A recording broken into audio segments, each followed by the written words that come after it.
आज ओवैसी महाराष्ट्र के संभाजी नगर में थे। ओवैसी पूरे देश में घूम घूमकर मुसलमानों से वक्फ एक्ट के खिलाफ लामबंद होने की अपील कर रहे हैं। कई शहरों में मुस्लिम संगठनों के लोग सड़कों पर उतरकर इसका विरोध कर रहे हैं। पुरानी दिल्ली के कई इलाकों में दुकानों के बाहर पर्चे लगाए गए हैं, जिसमें इस बिल के खिलाफ तमाम तरह की बातें लिखी गई हैं और इसके साथ साथ अनाउंसमेंट करके भी लोगों को वक्फ अमेंडमेंट बिल के खिलाफ राय देने के लिए कहा जा रहा है। All India Muslim personal board की तरफ से भी एक QR कोड जारी किया गया है, जिसमें मुसलमानों से अपील की गई है कि वो ज़्यादा से ज़्यादा इस QR कोड को स्कैन करें, इस पर अपनी राय दें और वक्फ अमेंडमेंट बिल का विरोध करें। आज ओवैसी ने भी संभाजी नगर में तीखी तकरीर की। संभाजी नगर हज हाउस में हुए जलसे में ओवैसी ने कहा है कि नरेंद्र मोदी मुसलमानों की संपत्तियों को हड़पने का प्लान बना रहे हैं।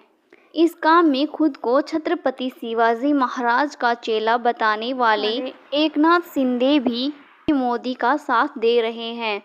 और इसने कहा, शिवाजी ने तो रत्नागिरी में दरगाह के लिए 652 एकड़ ज़मीन दान दी थी और एकनाथ शिंदे की सरकार मस्जिदों को तोड़ना चाहती है, वक्फ की ज़मीनें मुसलमानों से छीनना चाहती है।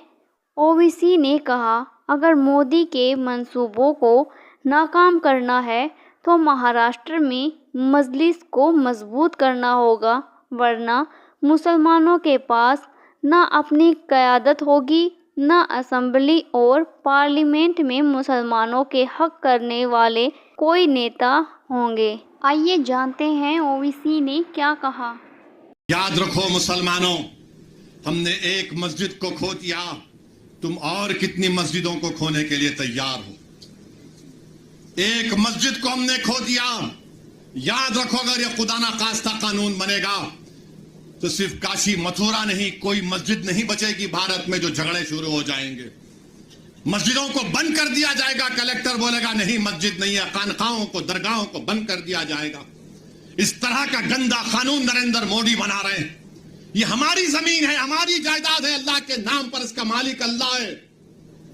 तुम हमसे छीनना चाह रहे हो। तुम्हारा दिल नहीं भरा 6 दिसंबर से, तुम्हारा दिल नहीं भरा दिल्ली की सड़कों पर हमारे खून की होली खेलने से, तुम्हारा दिल नहीं भरा हमारे बच्चों का एनकाउंटर करने से, तुम्हारा दिल नहीं भरा बुलडोजरों से हमारे घरों को तोड़ने से, तुम्हारा दिल नहीं भरा हमारे बच्चों के सरों से हिजाब खींचने से, तुम्हारा दिल नहीं भरा हमको इस मुल्क की शरीयत खत्म करने का कानून बनाया। अब तुम हमको, हमारे वजूद को मिटाना चाहते हो। खुदा की कसम हम अपने वजूद को मिटने नहीं देंगे इंशाअल्लाह ताला। हम अपने वजूद को मिटने नहीं देंगे इंशाअल्लाह ताला। तो मेरे अजीज दोस्तों और बुजुर्गों,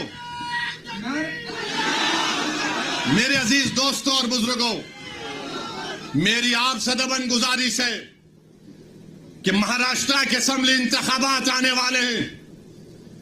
मैं आपसे अपील कर रहा हूं, जो लोग वक्फ की जायदादों को बर्बाद करने आ रहे हैं, आप और हम मिलकर उनको इंशाअल्लाह बर्बाद कर देंगे सियासी तौर पर। मेरी आपसे अपील है कि मैं यकीनन कह रहा हूं कि इस महाराष्ट्र की विधानसभा में आपको इम्तियाज जलील को और मंजलिस के नुमाइंदों को भिजाना जरूरी है। तुम्हारी आवाज हो। अगर तुम्हारी आवाज नहीं होगी तो कौन आवाज उठाएगा।